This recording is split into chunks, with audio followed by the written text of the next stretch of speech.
bagaimana membersihkan hati dari penyakit-penyakit. Tazkiyatun nufus. Kalau dalam bahasa ulama itu disebut tazkiyatun nufus. Penyakit hati itu dalam bahasa Arab marad atau amrad. Di dalam surat Al-Baqarah Allah menyebutkan a'udzubillahi minasyaitonirrajim. Fi qulubihim maradun fazadahumullahu marada wa lahum 'adzabun alimun bima kanu yaktibun. Di dalam hati mereka fi qulubihim maradun, ada penyakit. Tahu nggak teman-teman penyakit hati yang paling berbahaya itu apa? Baper? Apa penyakit hati yang paling berbahaya yang dampaknya itu bisa kemana-mana? Kalau dalam fisik itu kayak kanker gitu, bisa menjalar, dia bisa sampai ke seluruh tubuh kemana-mana gitu penyakitnya. Udah diamputasi kadang-kadang belum menghilangkan sel kankernya. Udah di kemo berkali-kali ternyata belum mati juga tuh sel kanker. Dia makan, dimakan oleh sel kanker. Dia minum, di transfusi darah misalnya, darahnya dihabisin sama sel kanker. Sebahaya itu penyakit hati. Apa penyakit hati yang paling bahaya? Cinta terhadap dunia, dengki. Penyakit hati yang paling bahaya itu adalah ragu kepada Allah Subhanahu wa Ta'ala. Itulah penyakit yang paling bahaya. Itulah ibu dari semua penyakit hati. Dengki, cinta dunia, dendam, susah memaafkan, galau, khawatir yang berlebihan, berputus asa, semua itu lahir dari gara-gara dia ragu kepada Allah Subhanahu wa Ta'ala. Sehingga Allah mengatakan di dalam surat Al-Baqarah tadi, fi qulubihim marad, di dalam hati mereka ada penyakit. Satu aja. Allah nggak mengatakan fi qulubihim amrad, di dalam hati mereka ada banyak penyakit. Tapi Allah mengatakan fi qulubihim maradun, cuma satu penyakit. Dalam sebuah konsep tafsir, dalam sebuah pandangan tafsir, marad, penyakit apa yang ada di dalam hati mereka? Padahal hatinya banyak, tapi penyakitnya sama, yaitu asyak, raib. Di dalam awal surat Al-Baqarah Allah mention kita, dzalikal kitab la raib, tidak ada keraguan. Nanti di halaman berikutnya Allah tegaskan lagi, wa in kuntum fi raibim mimma nazzalna ala abdina fa'tu bisuratin. Kalau kalian masih ragu, jadi di awal Allah sebutkan bab ragu, di halaman berikutnya ada masalah ragu, di tengah-tengah Allah katakan fi qulubihim marad. Itulah penyakitnya. Sehingga ketika orang ragu kepada Allah, dia akan banyak modusnya. Ya, orang kalau ragu sama Allah banyak modus. Bahasa modus dalam surat Al-Baqarah apa? Modus itu dalam surat Al-Baqarah khida. Yukhadi'un Allah walladzina amanu wa ma yakhda'un illa anfusahum wa ma yash'urun. Mereka pakai banyak modus untuk mengelabui Allah Subhanahu wa Ta'ala dan orang yang beriman. Padahal mereka hanya membohongi diri mereka sendiri. Penyakitnya karena ragu sama Allah Subhanahu wa Ta'ala. Ragu tentang apa? Ragu tentang kebesaran Allah Subhanahu wa Ta'ala, bahwa Allah Maha Kuasa. Makanya dia menjadi orang yang gampang khawatir. Khawatir muncul karena dia nggak yakin kepada kekuasaan Allah SWT. Kalau dia yakin kepada kekuasaan Allah, begitu ada masalah, dia tinggal katakan hasbi Allah, cukup buat saya Allah. Kalau dia yakin kepada Allah, lalu ada masalah, dia hanya mengatakan la haula wala quwata illa billah, maka selesai semua masalah di dalam dirinya.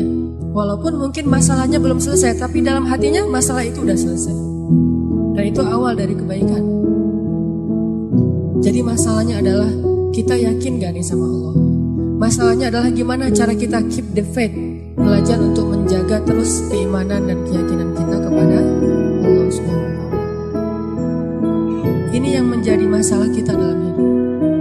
Dulu ketika Doli ditutup di Gang Doli di Jakarta, di Surabaya, salah satu kalimat yang keluar dari teman-teman yang ada di sana apa? Kalau kami nggak boleh kayak gini, terus kami makan apa, gitu kan? Kalau kami nggak boleh kerja kayak gini, terus kami ngasih makan apa buat keluarga kami? Itu penyakitnya. Jadi bukan pekerjaannya, tetapi keyakinannya kepada Allah Subhanahu Wa Taala. Gak mungkin, nih ya, gak mungkin nol, gak mungkin sama sekali ya. Ada orang yang meninggalkan sesuatu karena Allah terus jadi terlantar dan terlunta-lunta, itu gak mungkin sama sekali. Bukankah Allah sudah menunjukkan banyak bukti kepada kita? Siapapun yang meninggalkan sesuatu karena Allah, pasti Allah ganti dengan yang lebih baik. Musa meninggalkan Mesir karena perintah Allah, Allah ganti dengan Palestina. Ibrahim meninggalkan Irak karena Allah, Allah ganti dengan Palestina dan Mekah. Nabi Muhammad SAW meninggalkan Mekah karena Allah, Allah ganti dengan keluarga baru di Madinah. Gak mungkin ada orang yang berhijrah meninggalkan sesuatu karena Allah terus jadi terlunta-lunta, jadi susah hidupnya. Gak mungkin, gak ada ceritanya dalam sejarah. Masalahnya ketika dia meninggalkan itu, kadang Allah ngasih dia ujian kecil untuk melihat dia yakin gak sama Allah. Nah, di ujian itulah banyak orang yang patah.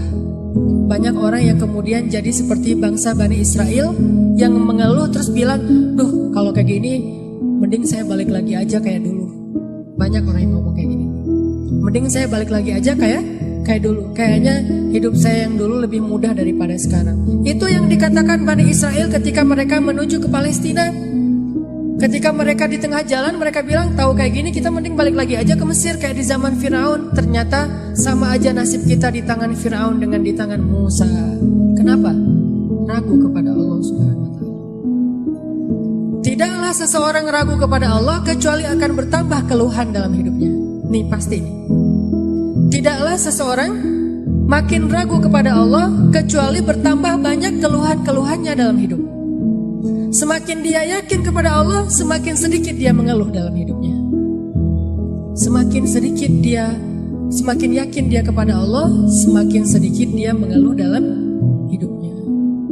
Makanya teman-teman, masalah paling besar dalam hidup kita itu, terutama masalah hati, adalah ketika kita ragu kepada Allah Subhanahu Wa Taala. Kalau kita lagi galau tentang satu masalah, jalan keluar yang pertama yang harus teman-teman cari itu adalah Allah Subhanahu Wa Taala. Coba tanya kepada Allah, coba baca ayat-ayat Allah, gimana cara mengobati galau atau masalah di dalam hati kita. Jadi obat hati itu adalah yakin kepada Allah. Dan cara yakin kepada Allah, baca firman-firman Allah Subhanahu Wa Taala. Allah berjanji di dalam banyak ayat untuk bisa menjadi iman, menambah faith, menambah keyakinan di dalam hati kita. Tinggal kita baca aja. Banyak banget ayat-ayat kayak gitu.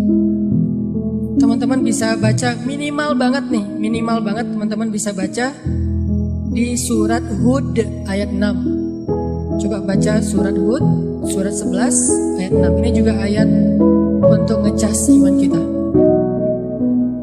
Apa kata Allah di ayat 6 surat Hud? Bismillahirrahmanirrahim. Wa ma min dabbatin fil ardi illa 'ala Allahi rizquha wa ya'lamu mustaqarraha wa mustawda'aha kullun fi kitabim mubin. Gak ada satupun hewan yang melata di muka bumi illa 'alallahi rizquha, kecuali Allah yang menjamin rezeki bagi mereka. Terus kenapa kita khawatir? Kenapa kita galau? Kan Allah yang menjamin, dan jaminan Allah itu sebaik-baik jaminan. Dijamin oleh perusahaan asuransi atau finance, itu aja kita udah yakin gimana dijamin oleh Allah Subhanahu Wa Taala. Kayak ada orang yang ngambil asuransi kesehatan, dia nggak khawatir dengan sakit. Ada orang yang mengambil asuransi kendaraan, dia nggak khawatir kelecet atau terjadi kecelakaan, dirampok atau dicuri kendaraannya. Ada yang total loss only misalnya, atau all risk. Dia nggak khawatir. Kenapa? Ada yang menjamin. Ada orang yang mengambil asuransi pendidikan, dia nggak khawatir dengan harga pendidikan yang semakin mahal karena ada jaminan. Kalau kita masih sering ragu dan sering khawatir dengan hidup kita, berarti kita nggak yakin dengan jaminan Allah Subhanahu wa Ta'ala. Makin kita yakin dengan jaminan Allah, makin hilang rasa khawatir dalam hidup kita. Tenang ajalah, ada Allah. Ketika kita ada masalah sedikit, kita tinggal klaim. Dan mengklaim asuransi Allah itu lebih gampang daripada ngeklaim asuransi manusia. Ngeklaim asuransi manusia tetap aja ada biayanya, tapi ngeklaim kepada Allah itu nggak ada biayanya, nggak perlu pakai nomor antri, nggak perlu jauh-jauh keluar dari rumah. Kita tinggal mengangkat kedua tangan kita mengatakan Ilahi, Robbi, saya ada masalah nih, tetapi Engkau Maha Besar. Dan setelah itu hati kita akan langsung tenang. Ini teman-teman, di antara obat terhadap semua penyakit hati itu adalah belajar yakin kepada Allah Subhanahu wa Ta'ala. Teman-teman bisa baca juga nanti surat Al-Mulk. Ini surat yang benar-benar ngebooster hati kita. Jadi sesi pertama ini saya pengen sharing. Ternyata kalau kita pengen menghilangkan semua penyakit hati kita, mulailah dari belajar iman, belajar yakin kepada Allah Subhanahu wa Ta'ala. Kalau kita pengen belajar menjadi orang yang menjalani hidup itu penuh dengan keyakinan, penuh dengan harapan, orangnya optimis, caranya belajar yakin kepada Allah Subhanahu wa Ta'ala. Dan salah satu cara belajar yakin kepada Allah, baca ayat-ayat Allah, terutama ayat-ayat booster tentang kebesaran Allah Subhanahu wa Ta'ala. Inna fi khalqis samawat, dalam penciptaan langit, bukan cuma di langit tapi penciptaannya, prosesnya. Inna fi khalqis samawati wal ardi wa ikhtilafil laili wan nahari la ayatin li ulil albab. Langit, bumi, silih bergantinya malam dan siang atau musim, di situ ada bukti-bukti bahwa Allah Maha Kuasa. Kalau itu aja buat Allah gampang, cuma kun fayakun, apalagi cuma ngurus kita yang cuma kecil dibandingkan langit dan bumi. Kita itu dibandingkan langit dan bumi gak ada apa-apanya. Kalau langit dan bumi aja buat Allah gak ada apa-apanya lagi, apalagi kita. Jadi intinya teman-teman, kenapa kita khawatir kalau Allah menjamin kehidupan kita? Kenapa kita khawatir kalau Allah berjanji menolong kita? Kenapa kita khawatir kalau Allah Subhanahu wa Ta'ala tidak akan menyia-nyiakan kebaikan kita? Ada orang yang pernah gak nyesel bantu orang lain gara-gara ternyata orang itu akhirnya nyakitin perasaan kita? Duh, saya nyesel dulu bantu dia. Duh, saya tahu gitu gak bakalan saya mau baik-baikan sama dia.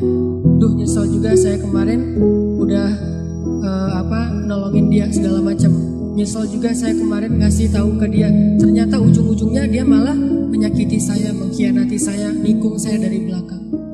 Gimana? Apakah kita merasa amal kita jadi sia-sia? Enggak. Kalau kita bertransaksi dengan makhluk, mungkin sia-sia. Tapi kalau kita berdagang dengan Allah, gak ada yang sia-sia, sehingga tetap tenang. Lagi-lagi baliknya ke Allah Subhanahu wa Ta'ala.